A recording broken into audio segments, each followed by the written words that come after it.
Alors, bonjour à tous, on va continuer et cette fois-ci, on va voir la vascularisation des organes abdominaux qu'on a vus, mais ce sont les organes qui sont intrapéritonéens. Ok. Donc, cette vascularisation est assurée par quoi? Par la aorte abdominale qui débute au début du hiatus.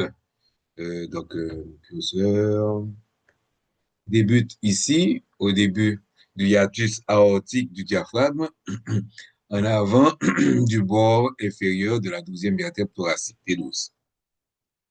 Donc, cette aorte descend à travers l'abdomen en avant des corps vertébraux et lorsqu'elle se termine en regard de la 4e lombaire, elle est légèrement, comme on voit, elle est légèrement à gauche de la ligne médiane. Elle va donc bifurquer et donner deux branches terminales. Et ces deux branches terminales de la aorte s'appellent les artères iliaques communes. Donc, on voit bien que ça, la bifurcation se fait au niveau de la 4e vertèbre lombale. On continue.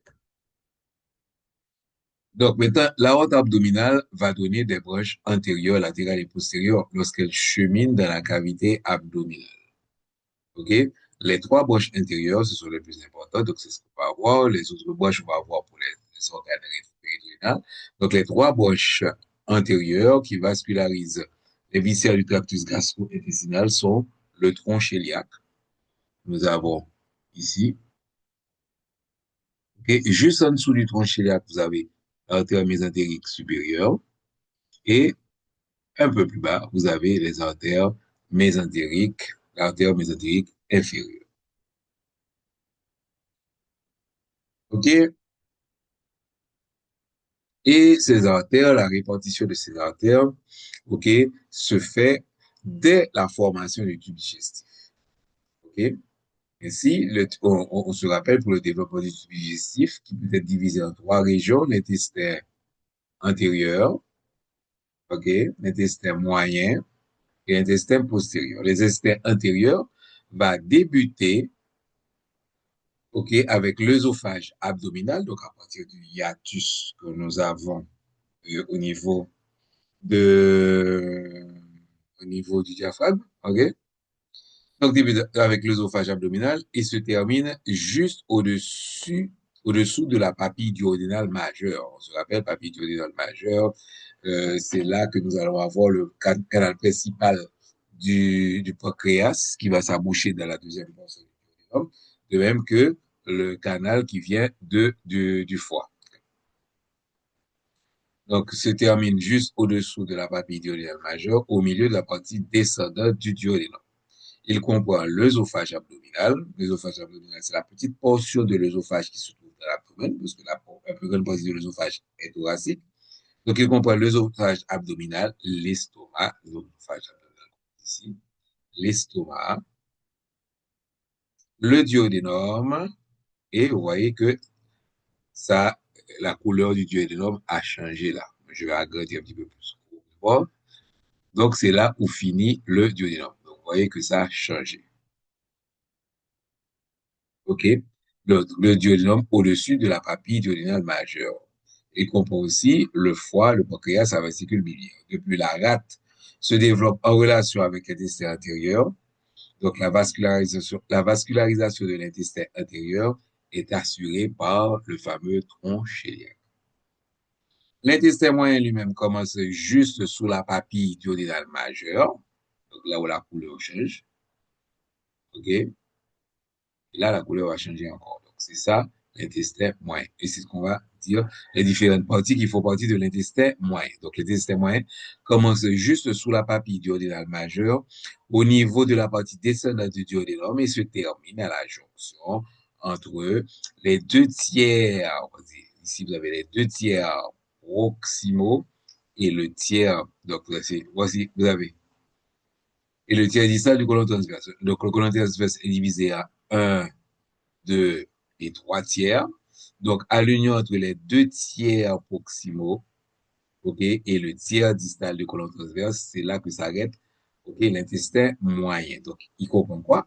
Il comprend le duodénum, le reste du duodénum, OK? En dessous de la papille duodénale majeure. Ensuite, le jéjunum et l'iléon et le chécum, la première partie du gros intestin. Le chécum avec son appendice, le côlon ascendant et naturellement les deux tiers à droit du côlon transverse. Ces deux tiers-là. La vascularisation de l'intestin moyen est donc assurée par l'artère mésentérique supérieure. Et le reste maintenant, qui est en plus foncé, l'intestin postérieur débute donc à l'angle colique gauche, à l'union des deux tiers proximaux du tiers distal du côlon transverse, et se termine au milieu du canal, ici, au milieu du canal anal. Il comprend le tiers gauche du côlon transverse, le côlon descendant, le côlon sigmoïde et le rectum est la partie supérieure du canal anal. OK? La vascularisation de l'intestin postérieur est assurée par l'artère mésentérique inférieure. Donc, on a vu ça en gros. Maintenant, on va voir ça de façon détaillée, mais pas trop détaillée. Ainsi, ici, nous avons notre fameux tronc cœliaque, qui est la branche antérieure de l'aorte abdominale assurant la vascularisation de l'intestin intérieur. Il naît de l'aorte abdominale immédiatement sous le hiatus aortique du diaphragme en avant de la partie supérieure de la vertèbre, de la première vertèbre lombaire. Il se divise, OK, immédiatement en artère gastrique, gauche, OK. Bon, je vais agrandir pour qu'on voit ça un petit peu mieux. Donc, vous avez en haut l'artère gastrique gauche, en artère splénique, OK, que l'on voit par transparence sous l'estomac, OK, et en artère hépatique commune. Bon, OK. Pour vous, c'est suffisant de connaître ces trois principales artères. C'est pas la peine d'aller détailler ça, mais vous devez pouvoir reconnaître ces trois artères sur ces deux schémas. Là, vous avez l'artère splénique et l'artère splénique ici, et qui arrive à la rate, pour voir un petit peu mieux, et vous avez les deux autres artères. OK? Ensuite, nous avons l'artère mésentérique supérieure pour la deuxième portion du tube digestif. Donc, l'artère mésentérique supérieure est la branche antérieure de l'aorte abdominale assurant la vascularisation de l'intestin moyen. Elle naît de l'aorte abdominale. Immédiatement, on a vu que c'était juste en dessous. Hein, on a le trochiliaque là et l'artère mésentérique ici, supérieure ici. OK? Elle naît de l'aorte abdominale immédiatement au-dessous de l'artère cœliaque, en avant de la partie inférieure de la vertèbre, de la première vertèbre lombaire. L'artère mésentérique supérieure est croisée en avant par la veine splénique, que l'on voit ici. Donc, la veine splénique va croiser cette artère en avant, est croisée en avant par la veine splénique et par le col du pancréas, OK? Et par le col du pancréas. Donc, on a dû couper le pancréas pour montrer cette artère. Donc, on ne voit pas le col parce qu'il est coupé sur le schéma. En arrière de cette artère se trouve la veine rénale gauche. OK? Je montre ici. OK? Le processus incinatus, qu'on a coupé aussi, OK, du pancréas, c'est la partie inférieure du duodénum. Après avoir donné sa première branche, qui est l'artère pancréatico-duodénale inférieure, OK, l'artère mésentérique supérieure donne les artères jéjunales et iléales. OK, sur sa gauche. Sur sa droite, elle donne trois vaisseaux, l'artère colique moyenne, l'artère colique droite et l'artère iliocolique. Donc, vous avez d'abord l'artère mésentérique supérieure. OK, vous avez l'artère pancréatico-duodénale inférieure. Ensuite, ça va nous donner l'artère colique moyenne, les artères jéjunales. OK, l'artère pancréatico-duodénale. Donc, vous avez toutes ces artères-là qu'on vous montre pour l'artère mésentérique supérieure, responsable de la vascularisation du tube digestif moyen. Ensuite, Donc, vous avez un autre schéma qui montre les différentes artères, un petit peu. Et la troisième portion, c'est l'artère mésentérique inférieure, que l'on montre ici, qui n'est beaucoup plus bas. Okay? L'artère mésentérique inférieure est la branche antérieure de l'aorte abdominale qui assure la vascularisation de l'intestin postérieur. C'est la plus petite des trois branches antérieures de l'artère abdominale, donc elle va donner moins de collatéral. Et, OK? C'est la plus petite des trois branches antérieure de l'aorte abdominale, elle naît de celle-ci en avant de la troisième vertèbre lombale qu'on ne voit pas ici. À son origine, l'artère mésentérique inférieure descend en avant de l'aorte pour se diriger en bas et à gauche. Okay? Elle donne plusieurs branches telles que l'artère colique gauche, plusieurs artères sigmoïdiennes. Okay? Artère sigmoïdienne ici. Ici, vous avez l'artère colique gauche. Okay? Ici, les artères sigmoïdiennes et l'artère rectale supérieure. OK? On voit ici.